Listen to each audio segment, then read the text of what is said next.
अलंकार। इस वीडियो में हम अलंकार पहचानने की ट्रिक देखेंगे उदाहरण सहित। तो चलिए सबसे पहले हम अलंकार की परिभाषा जान लेते हैं, उसके बाद हम आगे बढ़ेंगे। काव्य की शोभा बढ़ाने वाले शब्दों को अलंकार कहते हैं। ठीक है, जिस प्रकार से मनुष्य की शोभा आभूषण पहनने से बढ़ जाती है, ठीक उसी प्रकार से काव्य की शोभा अलंकार से बढ़ जाती है। ये मुख्यतः दो प्रकार के होते हैं। पहला होता है शब्दालंकार और दूसरा अर्थालंकार। ठीक है, शब्द के आधार पर काव्य की शोभा बढ़े तो शब्दालंकार, और अर्थ के आधार पर काव्य की शोभा बढ़े तो अर्थालंकार। अब देखिए, सबसे पहले हम शब्दालंकार को देखेंगे। इसके अंतर्गत जो मुख्य अलंकार एग्जाम में पूछे जाते हैं, सिर्फ उन्हीं की बात करेंगे इसमें। ठीक है, तो पहला आता है अनुप्रास अलंकार। ध्यान से देखिए, जब एक ही वर्ण की बार बार आवृत्ति होती है, शब्द की नहीं, एक वर्ण की आवृत्ति होती है। जैसे कुल कानन कुंडल मोर पखा उर्पे बनमाल विराजत है। अब इसमें आप देखिए, कुल में का आ रहा है, कानन में का आ रहा है, कुंडल में का आ रहा है। देखिए तीनों में का वर्ण की पुनरावृत्ति हो रही है, तो यहाँ पे आपका अनुप्रास अलंकार हो जाएगा। ठीक है, इसी प्रकार से आप देखिए यमक अलंकार। जब एक ही शब्द दो या दो से अधिक बार आए और उसका अर्थ हर बार अलग हो, जैसे कनक कनकते सौगुनी मादकता अधिकाई वा खाए बौराय जग या पाए बौराय। अब इसमें आप देखिए कनक शब्द दो बार आया है। एक कनक का अर्थ होता है सोना और दूसरे का अर्थ क्या होता है, धतूरा। तो इस प्रकार के वाक्य आए तो वहां पे यमक अलंकार होता है। ठीक है, इसमें एक शब्द दो या दो से अधिक बार आता है यमक में, और अनुप्रास में एक ही वर्ण बार बार आता है। उसमें वर्ण, इसमें शब्द, इसे ध्यान में रखिएगा। चलिए क्लियर हो गया। श्लेष अलंकार देखते हैं। जहां एक ही शब्द से दो या दो से अधिक अर्थ चिपके हों, जैसे चरण धरत चिंता करत फिर चितवत चकोर सुवरन को ढूंढत फिरत कवि व्यभिचारी चोर। इसमें देखिए सुवरन को कवि व्यभिचारी चोर तीनों ढूंढ रहे हैं। तो सुवरन में जो है अर्थ छिपे, तीन तीन अर्थ छिपे हुए हैं। कैसे? जैसे कवि सुवरन अर्थात इसका मतलब अच्छे शब्द, कवि क्या ढूंढेगा, अच्छा शब्द।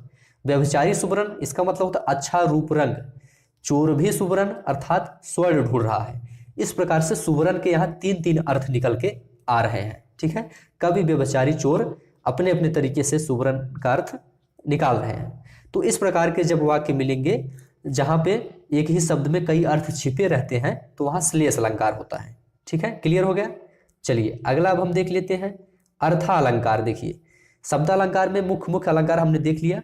अब हम अर्थालंकार के जो प्रमुख अलंकार हैं उनको देखेंगे, बस जो एग्जाम में आते हैं। जब पंक्ति में योजक चिन्ह आए और साथ में सा सी से सरिस जैसा तुल्य सम ऐसे शब्द आए, तब वहां आपका उपमा अलंकार होता है। यहाँ योजक की अनिवार्यता नहीं है। सा सी से ऐसे शब्द आ जाए तब भी उपमा अलंकार होता है, लेकिन ज्यादातर योजक इसके साथ में ही लगता है। जैसे मुख बाल रवि सम लाल होकर ज्वाल सा बोधित हुआ।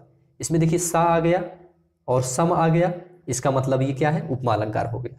पीपर पात सरिस मन डोला, सरिस शब्द आ गया तो आप उपमा अलंकार लगा दीजिए। इसी प्रकार से हरिपद कोमल कमल से आ गया, उपमा अलंकार लगा दीजिए। ठीक है, क्लियर हो गया। चलिए अब हम रूपक अलंकार देख लेते हैं। देखिए इसमें क्या होता है, योजक चिन्ह आता है लेकिन सा सी से तुल्य सम सरिस जैसा ये शब्द नहीं आते हैं, इसे ध्यान में रखना।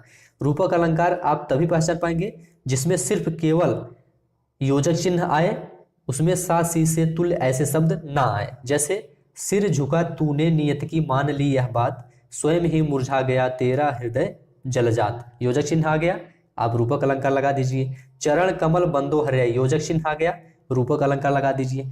सिर्फ योजक चिन्ह रहे, उसमें सा सी से ऐसे शब्द ना आए तो रूपक हो जाता है। ठीक है, और अगर सा सी से योजक के साथ आते हैं तब आपका उपमा हो जाता है। क्लियर हो गया दोनों। चलिए अब हम अगला देख लेते हैं उत्प्रेक्षा अलंकार।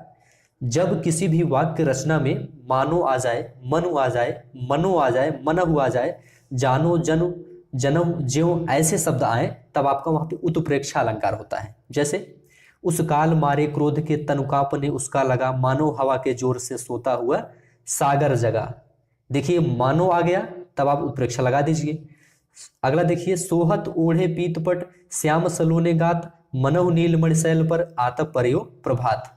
मनहु आ गया तब आप उत्प्रेक्षा अलंकार लगा दीजिए। ठीक है, क्लियर हुआ। मानो आ जाए, मनु आ जाए, मनहु आ जाए, ऐसे शब्द आ जाए तो वहां पे उत्प्रेक्षा होता है। चलिए एक क्लियर हो गया। अगला देख लेते हैं अतिशयोक्ति अलंकार है। जब किसी बात का बढ़ा चढ़ाकर वर्णन किया जाए, ठीक है, बढ़ा चढ़ाकर वर्णन किया जाए तो वहां अतिशयोक्ति अलंकार होता है। एग्जाम्पल देखिए, हनुमान की पूंछ में लगन न पाई आग, लंका सिगरी जल गई, गए निशाचर भाग। अब आप इसमें देखिए, इसका अर्थ है कि हनुमान की पूंछ में आग नहीं लगी थी, लगन न पाई आग, आग लगने से पहले ही लंका सिगरी जल गई, पूरी लंका जल गई और निशाचर भाग गए। तो ये बढ़ा चढ़ा के बोल रहा है ना भाई, पहले हनुमान की पूंछ में आग लगेगी, तब लंका धीरे धीरे जलेगी, तब निशाचर भागेंगे। इसमें कह रहा है कि आग लगी ही नहीं थी, उसके पहले ही लंका जल गई, तो ये अतिशयोक्ति अलंकार हो जाता है। क्लियर। भ्रांतिमान अलंकार, जहां पर भ्रम की स्थिति हो, जैसे वृंदावन बिहरत फिरे राधा नंद किशोर, नीरद यामिन जानि संग डोले बोले मोर। अब आप इसमें देखिए, वृंदावन में क्या कर रहे हैं, राधा कृष्ण विहार कर रहे हैं, ठीक है, लेकिन रात में जो मोर हैं वो उन्हें मेघ समझने का भ्रम कर रहे हैं, मतलब उन्हें मेघ समझ रहे हैं और उनके साथ क्या कर रहे हैं, उनके साथ चल रहे हैं और बोल रहे हैं, ठीक है। तो यहाँ पे भ्रांति मान अलंकार हो जाता है। क्लियर हुआ। तो इस प्रकार आपने महत्वपूर्ण अलंकार को देख लिया है। अब वीडियो को समाप्त करते हैं। इसके अलावा भी कुछ अलंकार बचते हैं, उनको हम किसी और वीडियो में देख लेंगे। तो अभी के लिए बस इतना ही। चैनल को सब्सक्राइब करिए। वीडियो देखने के लिए आप सभी का धन्यवाद।